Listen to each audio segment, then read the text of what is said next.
Welcome to the Equity Team Podcast, where we provide Sedona, Arizona real estate insight to help you thrive during your next real estate transaction.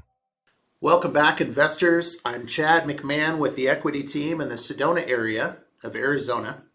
And today we're going to focus on this NAR lawsuit, $1.8 billion. And, I'm going to focus on how this is impacting investors.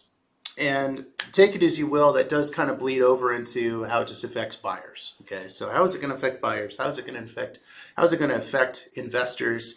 So first of all, I'm just going to very briefly summarize what the lawsuit was and what happened for those of you that don't know. And then I'm going to spend the majority of this short video just kind of talking about what the impact is going to be. So the short version is that it was Sitzer versus NAR, National Association of Realtors, as well as a few other defenders kind of mixed in there. And NAR and the other defenders lost the lawsuit. And basically the deal was that, there was a party that they just didn't feel it was fair that the real estate commission that pays the realtor, that it would come from the selling side. And some states do that and some states don't. And it's not a requirement. It's just the way that it's always been. And so, what's typical for those of you that don't know is, at least in Arizona and some other states, is that you buy a property, and when you're the buyer, the selling side, meaning the seller, pays all the commissions, even though the buyer's agent, the agent working for you, unless it also is the listing agent, which usually isn't the case. So if you have a buyer's agent, you don't have to pay their commission. It pays on the selling side, and then you carry that water when you go to sell it someday. So when you buy, you don't pay the commission, and down the road, when you go to sell, you pay the commission. The things that I really like about that, I'm not going to talk about should they have won rather than losing, or how absurd it is or anything like that. I'm not going to go into those things, but I'm just going to try to keep this kind of factual and as well as opinion from not only a real estate agent, but also an investor myself. The thing I like about commissions being paid on the selling side, there are a few things. One, first of all, let's talk about the non-investors, just kind of like buyers. And for some investors, this is the case too.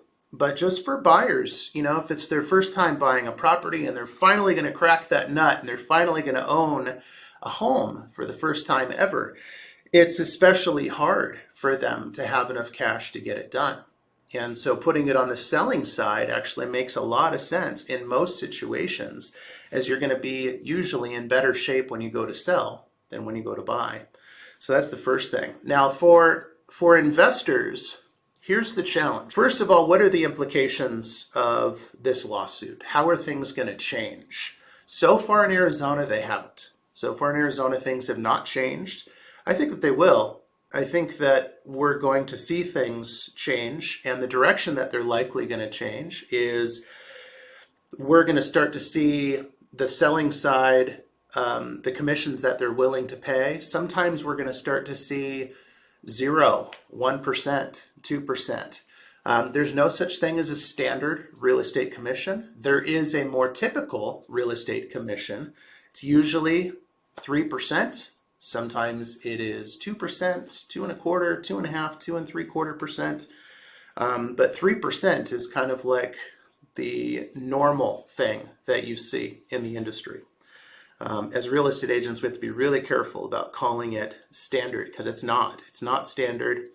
And part of the foundation behind that lawsuit was they were talking about it like it's some standard thing. And no one claimed that. No one ever claimed it was a standard commission. So that being said, I think that we're going to probably start to see that. And what that's going to mean is that the buyers are going to have to carry that water for their own agent.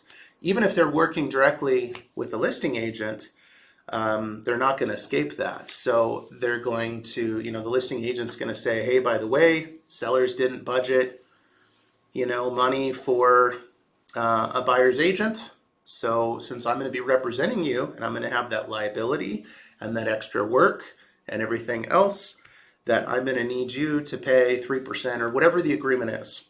in addition to the purchase price. So above and beyond that purchase, it's going to be extra cost to the buyer. So that's going to make it hard for two reasons. One, I already stated. One is for the first-time home buyer or anyone that's just struggling to have enough cash, which is most people, honestly. The other thing is specific to investors. Your cash that you're going to need in order to get these things done is also going to increase, which means that when you're calculating your return on investments or your cash on cash return or your cash flow or anything like any metric that you use to calculate your success and the viability of an investment, you're going to have more cash going into it. 3% is quite a bit. And so the good news is right now we're not seeing this, but I forecast that we will. I think that it's going to take a little while, but we're going to start to see that across the country somewhere. I kind of doubt we're going to see it start in Arizona. I have a feeling Arizona is going to be a little slow to the party, which is a good thing in my mind, but we are going to see that start to grow. And we're going to see situations start to surface a little bit more commonly. I just closed escrow, for example, on a transaction where it was 1% of the commission was paid by the seller. Now, that's the first one of those that I've seen, and that might have just been a coincidence. Okay, it was a reduced cost listing service, which usually is worth what you pay for, meaning they're not great. There are a lot of downsides to the seller, to the buyer, to the buyer's agent, and usually they're quite frustrating to deal with those transactions. But that being said, that 1%, my client had to pick up the slack and carry that water, and she didn't love it. It changed what she was willing to pay for the property and kind of, made her nervous a little bit. And we got it done and all of that, and it went fine. But most of the other buyers out there were nervous about that. They didn't want to have to carry that water, and so they just passed on that property. They didn't even offer on it. They did get some offers, but they should have had a lot more. And the feedback, what the listing agent shared with me, was that a lot of buyers just said, forget it, I'm not going to do that.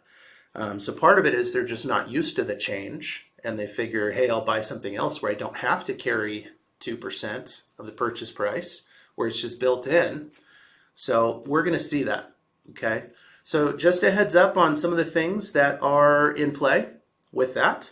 I don't, even though, $1.8 billion, obviously that's a lot of money and it's shaking things up a little bit, but I don't see significant changes yielding from this. And again, Arizona, it's an investment-friendly state for the most part. And, things like this are going to be slow to happen here. But I do think we're going to feel it, and buyers are just going to have to budget that and start building that in when that happens. It's not happening yet, but when that happens, and in the states where they start to see it, they're going to need to budget that in so that they have that going. So I hope this has been helpful. Please reach out. Let me know what other topics you'd like me to clarify and explain, questions to answer. And you can also call me, schedule an appointment with me. Let me know how I can help you or how the equity team can help you to really leverage your next investments and get the best investment in your portfolio, your flagship property. We really pride ourselves on doing that and doing it well. So happy investing, stay safe out there, and reach out. All right, take care. Thanks for tuning in to the Equity Team Podcast. To speak with one of our top agents, visit us at owninaz.com. That's OWNINAZ.com. Or call us at 928-323-0031.